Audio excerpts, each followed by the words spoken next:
It's a very common need for people working in computer graphics, either for TV or even for film, to have to produce titles. And sometimes the client will want some sort of text or logo, and they'll want the logo to explode outwards and there to be some sort of fiery effect or maybe some sort of fairy dust effect. And then they'll want those particles to coalesce back into the shape of another logo or other forms, other shapes, whatever.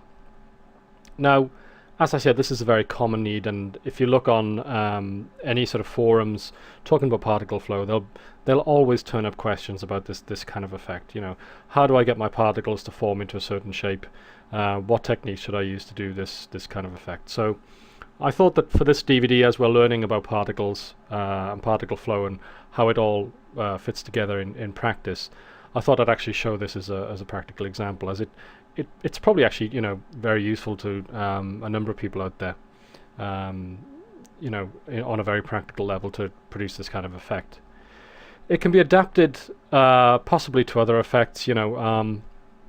If maybe in a film you may want to have a wizard and he could cast a spell, and this could maybe have lots of fiery sparks pass from his fingers, and you'd want those to fly outwards and then form into a shape.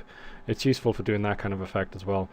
Obviously it doesn't have to be fiery. Maybe you could have sort of watery particles and then they could form into a sphere of water, and that could animate. That's another kind of effect you could do with it.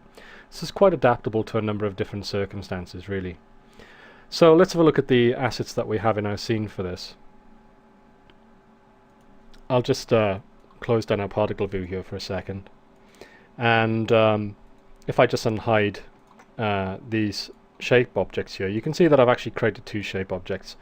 You can see I've got a first piece of text, which is "this is," and we'll just hide that. And you can see obviously I've got CG Academy as well. This is a logo too. So these are obviously used as formers on which we place our particles, and in that respect that's pretty predictable. You obviously need some kind of shape to create your particles on to create the logo. And this is something that I talked about earlier in the firework effect, where I wanted to create the effect of heart shapes and other shapes and maybe have particles spiraling. The problem with that is that we need some sort of emission point, which is actually of a certain shape, like I said, like a heart shape. Or for instance, you could have a very simple rectangular shape that rotated around its axis and emit particles from the ends of that rectangle, and that would give us spiraling rockets as it flew up into the air.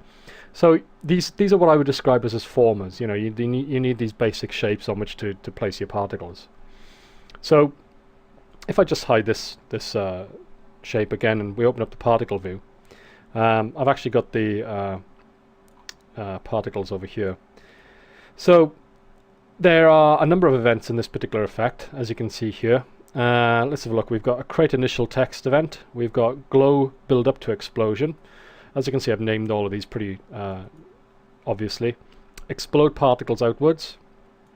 Guide particles to new shape. Stop particles in new shape.